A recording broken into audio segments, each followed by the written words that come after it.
कहते हैं दिल्ली दिल बरों की है, दिल जलों की है। कहते तो ये भी हैं कि दिल्ली दिल फरेबों की भी है। और लकी यानी कि लक्ष्मण लाल अग्रवाल में ये सारे गुण मौजूद थे। लोग उसकी शक्ल को देखकर ही कह देते थे, अबे दिल्ली से हो क्या? लकी वैसे दिखने में स्मार्ट और अट्रैक्टिव था, पर जेब से खस्ता हालत होने की वजह से रहता बेहद सिंपल तरीके से था।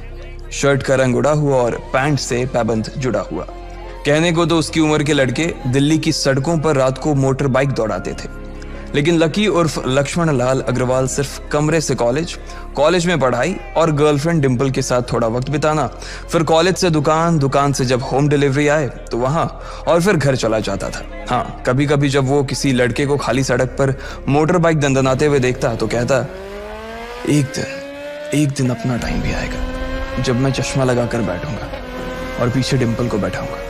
देखना, जब वो मेरी कमर में अपना हाथ कसेगी और मैं तेजी से मोटरसाइकिल को इंडिया गेट के आसपास दौड़ाऊंगा, तो सारे दिल्ली का दिल हम दोनों को देखकर जलेगा। दुकान में रखा हुआ बर्नॉल भी काम नहीं आएगा। लकी ने कहा और अपने हाथ में बर्नॉल की क्रीम को दबा दिया। जैसे ही उसने क्रीम को दबाया, उसका क्रीम बाहर आ गई। अबे गधे, क्या कर रहा है? वो कोई स्पंज की गेंद है क्या जो उसे दबा रहा है? दुकान के मालिक ने उससे फटकारते हुए कहा और उसके सर पर एक चपत लगा दी। Sorry sir. लकी ने अपना सिर बचाते हुए कहा। वो खरोल बाग में स्थित एक छोटी सी मेडिकल स्टोर पर काम करता था। उसकी दुकान का नाम था चमन मेडिकल स्टोर और उसके ओनर का नाम था चमन लाल। लकी पिछले 5 साल से इन्हीं की दुकान पर काम कर रहा था। यहाँ इस छोटी सी शॉप पर काम करना उसकी मजबूरी थी। लाइफ में कंगाली की वजह से उसे कॉलेज में पढ़ाई पूरी करने के लिए पार्ट टाइम जॉब करना था। उसने कई अच्छी जगह अच्छी तनख्वाह की नौकरी ढूंढी पर नहीं मिली और वो इस मेडिकल स्टोर पर ही अटक गया। गधे, अब इसके पैसे क्या तेरा बाप भरेगा? कटेगा। इसका पैसा भी तेरी तनख्वाह से कटेगा और एमआरपी से डबल रेट में कटेगा। चमन ने अपने दांतों को किचमिचाते हुए कहा। गुस्से की वजह से उसकी नाक फूल गई थी और लकी की सांसें। उसने घबराते हुए ओनर से पूछा, एमआरपी से डबल क्यों सर जी? ताकि अगली बार से ऐसी कोई हरकत करने से पहले तू डबल बार सोचे। चमन ने कहा और उसके हाथ से ट्यूब छीन ली। उसका जी तो चाह रहा था कि वो लकी की खोपड़ी पर एक और बार अपना हाथ साफ कर ले, लेकिन उससे पहले ही दुकान का फोन बजने लगा। फोन की घंटी बजते ही लकी को वहां से निकलने का मौका मिल गया और वो भागते हुए फोन उठाने के लिए चला गया। हेलो जी, करोल बाग के बेस्ट मेडिकल चमन मेडिकल स्टोर से बोल रहा हूं, बताइए क्या काम था? ये लकी की पेटेंट लाइन थी। चाहे कहीं से भी फोन आए, लेकिन उसे फोन पर बस यही बोलना था। जैसे ही इधर लकी ने अपनी बात कही, उधर से जवाब आया, मैं ब्लूमिंग नाइट होटल के कमरा नंबर 303 से बात कर रहा हूँ। एक छोटा सा ऑर्डर है, नोट करो और जल्दी से होटल पर डिलीवर करवा दो। वो एक लड़के की आवाज थी। उसकी आवाज में काफी भारीपन और एक अजीब सी जल्दबाजी थी। जैसे ही लकी ने वो आवाज सुनी, पता नहीं क्यों उसे वो आवाज जानी पहचानी सी लगी। जी सर, बताइए आपका क्या ऑर्डर है? हाँ तो लिखो, हार्ट प्ले के 2 पैकेट और 1 पैकेट टिश्यू। लकी, जो कि अपना पेन लेकर खड़ा था, हार्ट प्ले का नाम सुनते ही झिझक गया। असल में हार्ट प्ले नाम का एक कंडोम आता था और इसलिए उसका नाम सुनते ही लकी शर्मा गया था। इतने साल से भी मेडिकल की स्टोर पर काम करने के बाद उसे इन चीजों का नाम सुनने में शर्म आती थी। हेलो भाई, लिखा कि नहीं लिखा? उस आदमी ने फिर से लकी से पूछा। जी सर, लिख लिया सर, लिख लिया। लकी ने खिसिया कर हंसते हुए कहा। लिख लिया तो फिर लेकर निकल, उस लड़के ने कहा। उसकी आवाज सुनकर ना जाने ऐसा क्यों लग रहा था कि वो बहुत बड़ा आदमी था। जी सर, मैं सर, लेकिन सर बाहर तो बारिश हो रही है, लकी ने कहा। उसने देखा कि बाहर बहुत तेज बारिश हो रही थी। उनकी दुकान के सामने पानी भर गया था और तेज हवाओं की वजह से चमन मेडिकल स्टोर का बोर्ड भी गिर गया था। लकी को लग रहा था कि वो इतनी तेज बारिश में अभी एकदम से तो नहीं निकल पाएगा, तो उसने उस लड़के को समझाते हुए कहा, सर मैं ऑर्डर तो ले आऊंगा पर थोड़ा टाइम लग जाएगा, बारिश थोड़ी थम जाए। अब इससे पहले कि वो कुछ आगे बोल पाता, फोन पर लड़का बोल पड़ा। तुम्हारे मालिक को पता है कि तुम मल्होत्रा जी के लड़के को मना कर रहे हो? हाँ पता है, बारिश हो रही है, इसलिए सारा सामान अच्छे से थैली में पैक करके लाना और लेट नहीं होना चाहिए, समझे? उस लड़के ने कहा और इससे पहले कि लकी आगे कुछ कह पाता, उसने फोन काट दिया। उधर से लकी के दुकान का ओनर उसे घूर कर देखा जा रहा था। लकी के हाथ में पेन और पेपर देखकर ही वो समझ गया था कि उसके पास कोई ऑर्डर आया था। आज वैसे भी इतनी बरसात होने की वजह से सुबह से इक्का दुक्का ग्राहक ही दुकान पर आए थे। ऐसे में उसकी दुकान का मालिक एक भी ऑर्डर को छोड़ना नहीं चाहता था।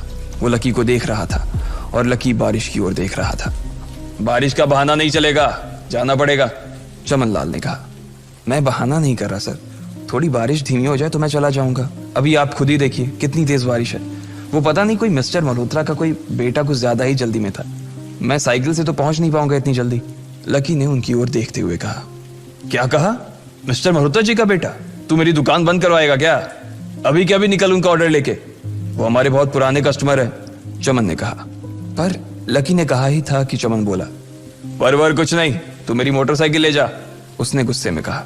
अरे सर जी, 200 के ऑर्डर में मुश्किल से 40 रुपए बचेंगे, इससे 3 गुने का तो पेट्रोल ही लग जाएगा, और अगर गाड़ी रास्ते में बंद हो गई तो अलग से खर्चा, लकी ने समझाते हुए कहा। वो जानता था कि उसका मालिक इन सब बातों पर ध्यान नहीं देने वाला। चमन लाल बोला। कोई बात नहीं, तू जा, चाहे जो हो जाए ग्राहक नाराज नहीं होना चाहिए, और वैसे भी वो मल्होत्रा जी का बेटा है। चमन लाल ने मोटरसाइकिल की चाबी लकी की ओर उछालते हुए कहा। लकी ने चाबी ली। उसे देखकर उसके अंदर मिक्स फीलिंग आ गई।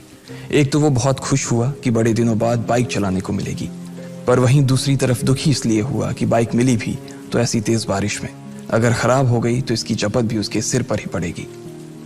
वो मुंह लटकाकर रेनकोट और हेलमेट पहनते हुए वहां से निकल गया। बाहर आकर बाइक को देखा तो लकी ने मन में सोचा, चलो ठीक है, जो होगा देखा जाएगा, कम से कम बाइक तो चलाने को मिल रही है। दरअसल लकी इतने साल काम करने के बाद भी अपने लिए एक मोटरसाइकिल नहीं ले पाया था। लकी की तनख्वाह ही इतनी भर थी कि सिर्फ उसके कमरे का किराया, उसकी साइकिल में डालने वाली हवा का खर्च, बिजली पानी का बिल और डिम्पल के साथ महीने में 1-2 बार बाहर खाने का खर्चा ही निकल पाता था। उसे डिम्पल की कही बात अक्सर याद आती थी। लकी, अगर अगले 2 महीने में तूने बाइक नहीं खरीदी ना तो मैं तेरे से ब्रेकअप कर लूंगी, देखना। असल में डिम्पल को लकी के साथ बाइक पर घूमने की बड़ी तमन्ना थी।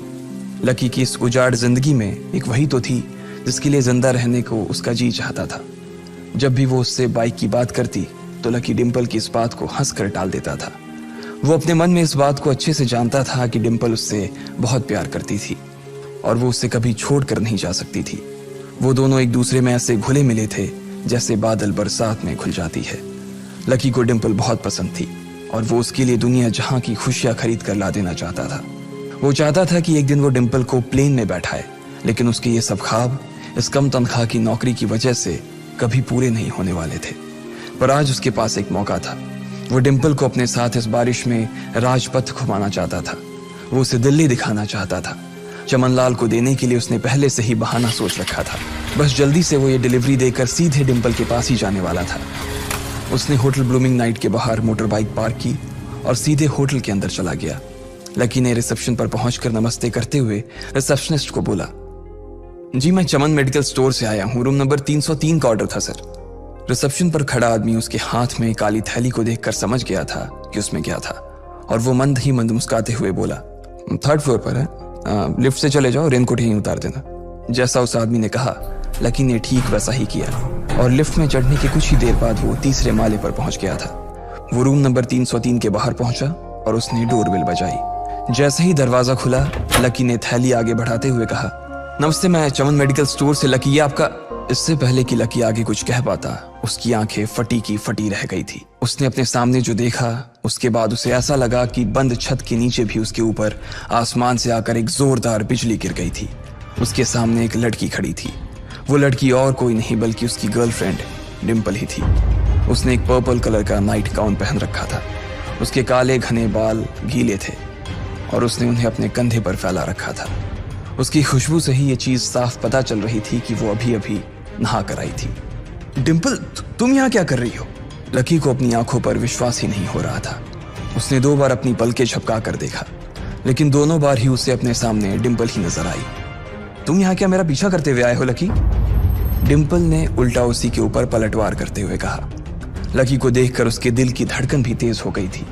उसे उम्मीद नहीं थी कि लकी यहाँ आ जाएगा। उसने ना तो सुबह से उसे फोन किया था और ना ही उसके मैसेज का कोई जवाब दिया था। वो अपने मन में सोचकर बैठी थी कि वो अगले दिन खुद ही उससे मिलकर बोल देगी कि उसकी तबीयत खराब थी। डिम्पल बेबी, क्या हो गया? किससे बात कर रही हो? अचानक से एक गबरू जवान सा लड़का दरवाजे के पास आकर खड़ा हो गया था। उसने बनियान पहन रखी थी। लकी उसे पहचान गया था। साले राहुल के बच्चे, तेरी हिम्मत कैसे हुई मेरी डिम्पल को हाथ लगाने की? लकी ने जैसे ही राहुल को देखा उसके तन बदन में मानो आग सी लग गई थी। वो उसे इस वक्त इतना बुरा मारना चाहता था, इतना बुरा पीटना चाहता था जिसकी कोई हद सीमा नहीं थी। लकी जिस कॉलेज में पढ़ता था, राहुल और डिंपल भी उसी में पढ़ते थे और वो कॉलेज राहुल के फादर का ही था। डिंपल ने राहुल के पिता की एक कंपनी में जॉब पकड़ ली थी और राहुल उस पर बहुत लाइन मारता था।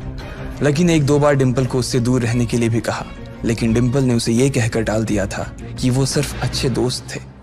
आज भी इससे पहले कि वो आगे बढ़ता, डिंपल उन दोनों के बीच आ गई।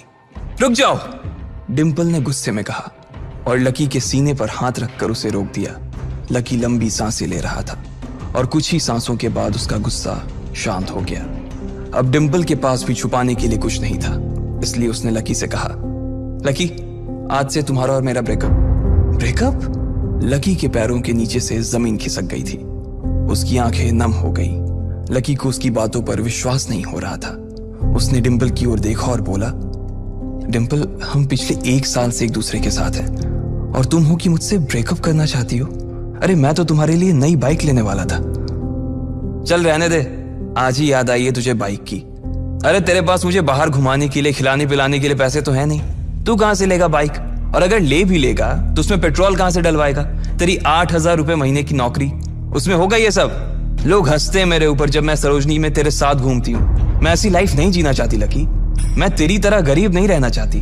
तूने मुझे फंसाया था, उल्लू बनाया था तूने मुझे, इसलिए मैंने राहुल से मैचअप कर लिया है। आज से यही मेरा बॉयफ्रेंड है, डिंपल ने गुस्से में कहा। अच्छा, तो बेबी ये है तुम्हारा वो बेकार सा एक्स बॉयफ्रेंड? राहुल ने पूछा और डिंपल के बगल में आकर खड़ा हो गया। फिर उसने लकी के हाथ से थैली उठाई और उसमें से हार्ड प्ले का पैकेट निकालकर उसे चिढ़ाने के लिए उसे हवा में लहराने लगा। बाप रे, इससे बदकिस्मत इंसान इस दुनिया में और कौन होगा? राहुल ने उसकी टांग खींचते हुए कहा। लकी के पास उसकी बात का कोई जवाब नहीं था। उसने गुस्से से डिंपल की ओर देखा और अपनी हाथों की मुट्ठी भींच ली। फिर वो वहां से निकल गया। अबे पैसे तो ले जा, सब कुछ फ्री में देता जाएगा क्या? राहुल ने जोर से ठहाके लगाते हुए कहा, लेकिन लकी बिना उसकी बात सुनते ही निकल गया। उसके दिमाग में डिंपल के कहे शब्द गूंज रहे थे। उसने कभी सपने में नहीं सोचा था कि डिंपल उसके साथ कुछ ऐसा भी कर सकती थी। जिस इंसान के लिए वो इतना कुछ करना चाह रहा था, उसे उसकी कोई कदर ही नहीं थी। लकी इतना हताश हो गया था कि बुरी तरह से रोने लगा। इस बार वो लिफ्ट से नहीं बल्कि सीढ़ियों से नीचे उतरा और एक ही एक सीढ़ी उतरने के साथ उसके आंसू आंखों से छलकते जा रहे थे। जब उसकी आवाज सुनकर कुछ लोग अपने कमरे से बाहर आए तो लकी ने तुरंत अपने आंसू पोंछे और तेजी से वहां से भाग गया। उसे जिंदगी में पहली बार प्यार हुआ था और पैसों की कमी की वजह से ना सिर्फ उसका प्यार बल्कि उसकी पूरी जिंदगी बर्बाद हो गई थी। लकी जैसे ही बाहर आया तो उसने देखा कि बाहर अंधेरा हो गया था। आसमान में तेज बिजली कड़की और बारिश जो थमी थी एकाएक फिर से झमाझम बरसने लगी। ये देख लकी के थमे हुए आंसू एक बार फिर से छलक गए। उसका दिल बुरी तरह से डूब चुका था, लेकिन उसे इस बात की खुशी भी हो रही थी। आखिर आज उसे डिंपल का असली चेहरा नजर आ गया था। वो तो उसके साथ घर बसाने की सोच रहा था, लेकिन अच्छा हुआ कि उसने पहले ही उसका घर बर्बाद होने से बचा लिया। लकी को दुख तो बहुत हो रहा था, पर उसे यह भी लग रहा था कि उसे आगे चलकर यही दुख उसे खुशी देने वाला था। लेकिन एक चीज थी जो लकी को परेशान कर रही थी, वो थी उसकी माली हालत। उसकी जेब इतनी तंग थी कि उसे फटी हुई जेब की पैंट पहनकर घूमना पड़ता था। कभी कभी तो लकी सिर्फ रोटी खाकर दिन काट लेता था। वो कब से कोशिश कर रहा था कि कोई अच्छा काम पकड़ सके, लेकिन उसे कोई काम देने को राजी नहीं था। उसने टूटे हुए दिल को दिलासा देते हुए मन में सोचा कि डिंपल पर खर्च होने वाले पैसे बच जाने से शायद उसके हालत सुधर जाएंगे, पर फिर भी वो रातों रात रईस नहीं हो जाने वाला था। उसने ऊपर आसमान की ओर देखा और जोर से चिल्लाया, अगर इतना ही अनलकी बनाना था तो फिर नाम लकी क्यों रखा भगवान? वो जितनी जोर से चिल्ला सकता था उतनी जोर से चिल्लाया।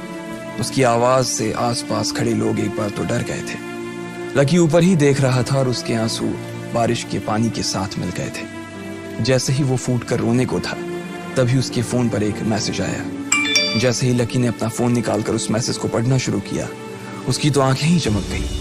अचानक उसके आंसू हंसी में बदल गए और वो जोर जोर से वहीं सड़क पर नाचने लगा। उस मैसेज में लिखा था, परिवार की रिसर्च और परिवार के निर्णय के हिसाब से अग्रवाल परिवार का वारिस लक्ष्मण लाल अग्रवाल उर्फ लकी ने गरीबी अभ्यास की परीक्षा को पास कर लिया है और आज से ही वो उस जमीन और उस जायदाद का मालिक हो जाएगा जो परिवार ने उसके नाम कर रखी थी। ये कैसा मैसेज था?